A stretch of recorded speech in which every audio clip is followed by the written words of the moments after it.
Why are the ultra wealthy buying up farmland, water rights, stuff like that? Hey everybody, it's Michael with Asymmetrical Preparedness. Is it the fact that it's a good investment? Because land is a good investment.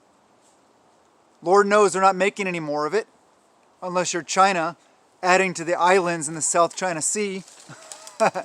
They're adding to land, but realistically, no. There's no more land to be made. So it's in finite supply. It's one of those things that almost always appreciates in value. People have to eat also. So is that the reason that it's a good investment? Seeing in the future shortages or stuff like that? Are they investing in it so that they can farm it and use it for making money or just owning the land? That's what a lot of people say.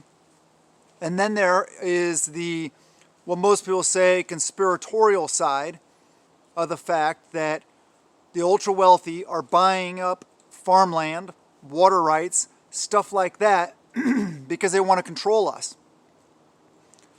New World Order, stuff like that.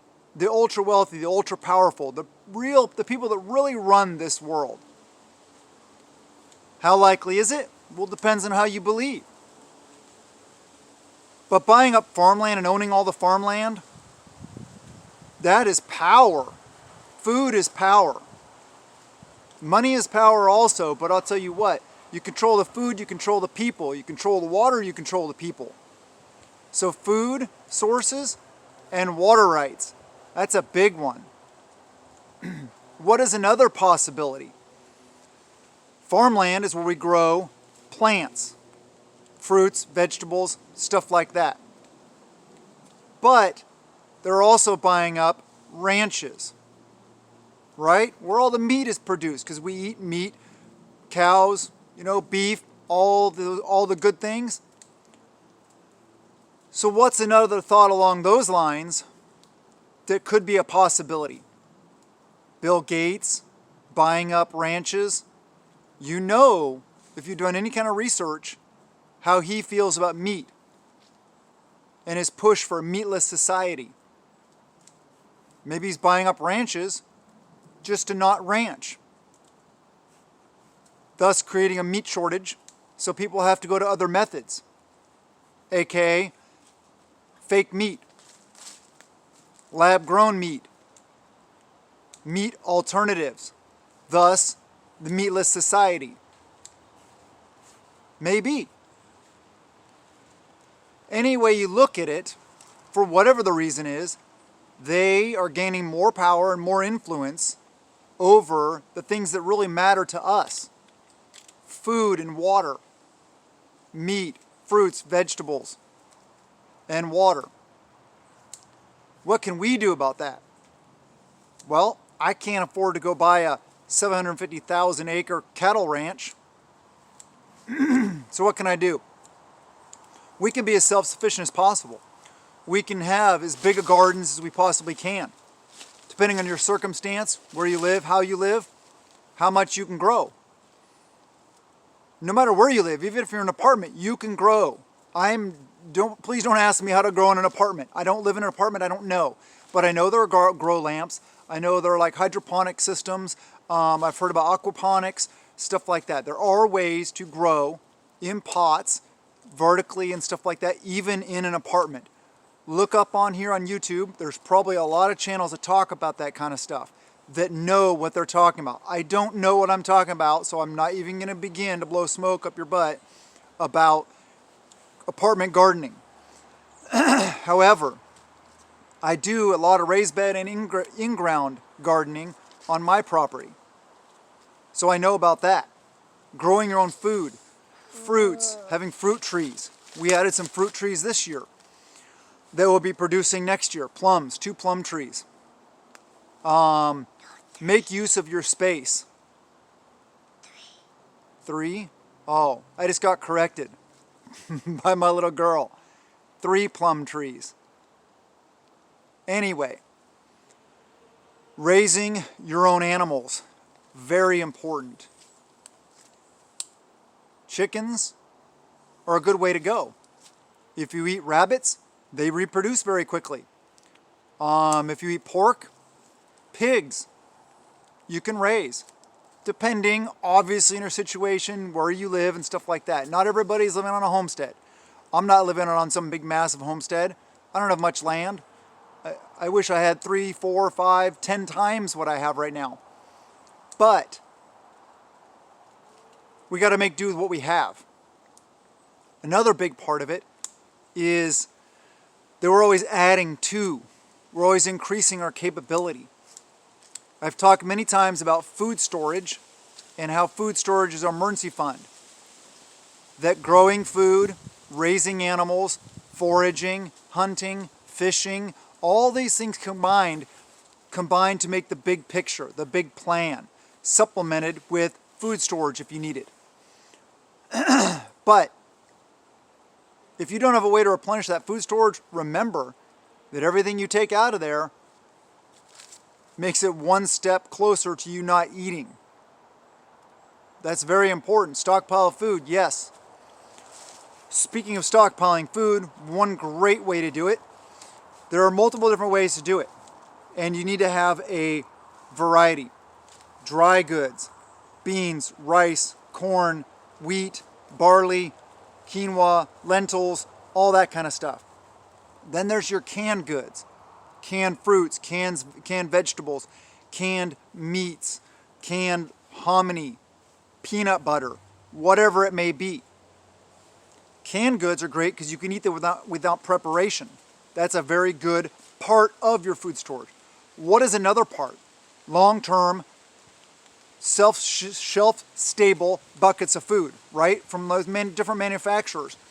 I happen to know of a very good one, My Patriot Supply. Really good one. If you want to get some of their products, the Ready Hour Foods, good stuff. We eat them, we prep with them, we store them. As part of your food storage plan, check out preparewithap.com. Links in the description below. You save 25% off. Yes, this is an affiliate program. Yes, but I'm not going to blow, like I said, I'm not going to blow smoke. I'll be honest with you. We use them. We don't use them regularly because that's our food storage. And you don't have to rotate through them as much because they're 25-year shelf stable. We have used them. We have eaten them. I know I need to do a video about us cooking some up and eating it. That would be a really good video to do. One sec. Sorry, a little bit needed my attention. And family comes first. She's my little angel. Yes, it is a good part of your food storage. And like I said, you save 25%. I make a little bit. Not going to talk about stuff I do not believe in, I do not trust, I do not feel good about. I'm not going to give you bum dope. Anyway, moving on past that. And like I said, that's only one part. Don't think that, oh, you're just going to go buy all that and you'll be good. That you won't be good.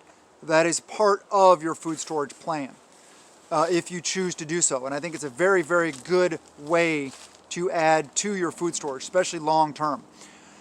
Anyway, what else can you do? What's the other side of it that we've been talking about? Water, right? Water rights. They've been winding up water rights. Having a well is a good start if you're in a situation to do so, to add a well. Expensive, depending on the situation, where you are, where you live, and how deep they have to drill, and what kind of soil, what do they have to go through, a lot of stuff like that. It can be very expensive. So, what is another way to go about it? Making sure that you know for a fact where all the sources of water are near you. Know for a fact who has pools. Where are the creeks? Where are the streams? Where are the rivers? Where are the lakes? Where are the ponds? Who has a pond? Maybe putting in your own pond.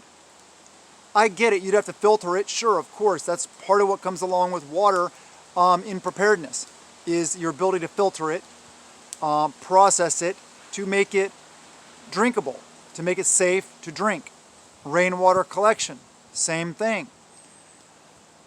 Have various methods though also, and remember that not all water filters filter things like heavy metals or other things like chemicals and other things that could potentially be bad in the water. A lot of them kill and or filter bacteria and stuff like that. But if you're concerned about the whole picture, you need to have several filters that do the job properly and run them through one filter first, then run them through the other filter. You have to have double filters to do it properly, to get all that nasty stuff out. And is it still going to be 100%? I don't know. It depends on what's in the water. It depends on where it's coming from. It depends on a lot of different things. That's just what I know. And that's coming from a question from one of my patrons, a really awesome patron, awesome on here on YouTube, one of my blue wrenches, concerned about that. I can't really say more about the topic because I don't know exactly what is in every source of water, what's in every pond. I don't know what's near there. Was there an old oil spill there? I don't know. What about rainwater? What's all in the rain? Depends on where you live. I don't know. All I can do is the best I can. And double filtering it like that, Sawyer makes good products. They have filters that perform different tasks like that.